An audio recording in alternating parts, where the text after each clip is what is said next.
Amanhã, o Conselho de Ética da Alesp, a Assembleia Legislativa de São Paulo, vai se reunir para discutir o pedido de cassação contra o deputado Arthur Duval, né, o Mamãe Falei. E ele apresentou a defesa prévia dele já contra esse processo. Ele alega que os áudios, aqueles áudios sobre as mulheres ucranianas, totalmente sexistas, cheios de preconceito e ódio, diz que esses áudios foram vazados ilegalmente e argumenta, né, para sustentar os argumentos dele, ele cita um livro do Sérgio Moro. Como é que é essa história? O que é a defesa do Arthur Duval? O livro é esse aqui, ó. Os livros todos da Lava Jato eu leio por dever de ofício, né? Leio e anoto. E, na verdade, a defesa dele é muito fraca. Ele está chamando o Moro porque ele quer colocar o Moro dentro do processo, porque não tem não tem nenhum fundamento, eu diria, jurídico relevante, porque são situações diferentes. O Arthur Duval, ele está poderá responder a um processo de cassação, ainda esse processo não está aberto, ele fez a defesa prévia. Quando abrir esse processo, ele então não poderá mais renunciar. Então, independentemente ali da posição dele depois, se for condenado, né, com a pena de cassação, ele terá que ficar 8 anos fora da política, ele não poderá se candidatar a nenhum cargo. Por que não tem fundamento, vamos dizer assim, relevante? Porque o Moro, ele faz essa declaração no capítulo em que ele fala dos hackers. Na verdade, é ruim o livro dele do ponto de vista de sustentação. Quem conhece o caso sabe que o que ele diz não tem peso. Isso Moro, chegar no Arthur Duval. Ele usa lá um princípio, um julgamento antigo nos Estados Unidos, o Moro, para dizer que tem a regra de exclusão. Se você não pode, provas obtidas por meio ilícitos não podem ser usadas em processo. No caso do Moro, isso já é um problema, porque existe uma tese, embora aquelas conversas que incriminam o Moro não tenham sido usadas para efeito de prova, não foi. O Moro foi declarado suspeito e também incompetente para julgar o Lula e também outros casos, por razões técnicas, sem que essas provas tenham sido usadas. No entanto, essas provas poderiam sim ser usadas, porque eu concordo com o jurista Fernando Fernandes quando ele diz o seguinte: se alguém invade, por exemplo, uma sala de tortura, fotografa alguém sendo torturado, porque a Lava Jato violou a Constituição, violou o Estado Democrático de Direito, a Lava Jato forçava prisões em condições desumanas para poder obter delação. Então, equivale a crimes graves cometidos por agentes públicos. Então, o Fernando Fernandes diz assim, olha, se alguém invade uma casa, um domicílio, porque sabe que ali tem tortura, fotografa, esta prova não poderá ser usada? Ele entende que sim, deve ser usada, diante do que revela.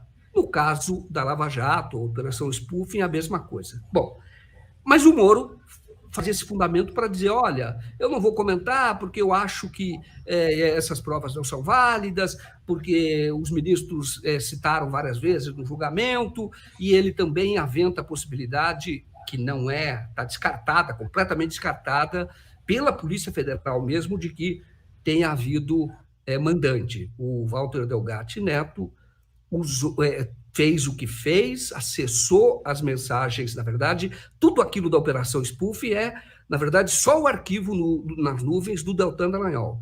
Então, ele acessou e divulgou. Então, não tem nenhum mandante.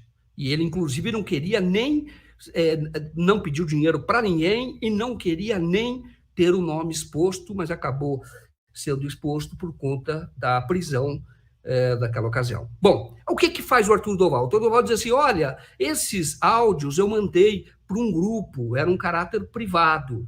São situações muito diferentes, por quê?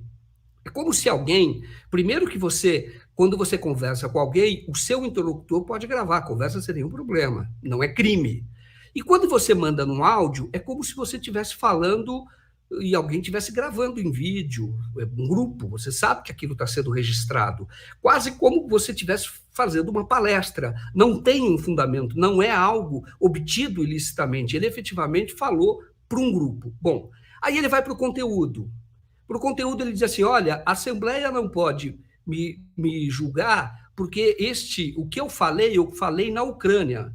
Então é o princípio que ele chama da extraterritorialidade. Então, se você está fora do seu país, isto é, a Assembleia não tem jurisdição sobre a Ucrânia, é o que ele quer dizer.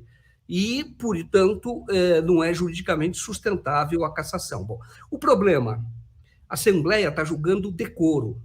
Então, você imagina, num caso, por exemplo, o que faz o Arthur Doval ali? Ele incentiva o turismo sexual, a verdade é essa, se aproveitando na condição, hoje, da tragédia que acontece na Ucrânia, da pobreza, das mulheres estarem saindo do próprio país. Ele fala muito da fila das refugiadas. Então, você imagina, ele está incentivando o turismo sexual. Ele mesmo diz, vou comprar passagem e vou voltar, porque as mulheres aqui são fáceis porque são pobres. Você pode discutir crime, inclusive. Agora, você imagina se um deputado comete um crime fora do país, que seja. E nesse caso pode ser crime, mas comete um crime de sangue, por exemplo. Ele não vai ser, não pode ser cassado aqui, porque você está julgando o decoro do parlamentar. Ele estava lá como deputado, como político, e ele estava com o mandato dele. Embora ele tivesse licenciado naquele momento, ele é deputado. Então, a defesa é ruim, há um problema, eu acho que ele quer criar um fato político quando ele traz o Moro, e há um outro problema que a defesa dele está sendo paga também com dinheiro público. Por quê? Porque o que faz a defesa é o chefe de gabinete de um vereador que é um pau-mandado dele, que é chamado Rubinho, que é lá de Indaiatuba, que está aqui em São Paulo, tem um chefe de gabinete que é advogado que faz a defesa dele. Quem está custeando essa defesa? Precisa investigar, mas muito provavelmente a própria Câmara Municipal de São Paulo, porque o chefe de gabinete recebe para atuar ali no gabinete, que só existe porque ele, o Mamãe Falei, tinha popularidade e, quando foi candidato a prefeito, conseguiu eleger um laranja. O Rubinho não conseguia se eleger do MBL, mas não se elegeu lá na cidade dele, que na verdade, é Vinhedo. E não conseguiu. Então, agora, a Assembleia julga, analisa todos esses dados e vai dar o seu parecer. Mas julgamento na Assembleia, naturalmente, que é um julgamento político. O relator deve ser um deputado estadual do PP, que é o Deolim, que é um delegado, e ele já disse que vai tratar com todo rigor, etc. A sociedade exige uma resposta, e essa resposta compatível com o escândalo, com essa quebra de decoro, é naturalmente a cassação, e muito provavelmente se caminha para isso. Mas eu dei todo esse histórico para falar exatamente que o Arthur Doval está apresentando uma defesa que é muito fraca e que não está, vamos dizer assim, não consegue rebater a gravidade da atitude dele.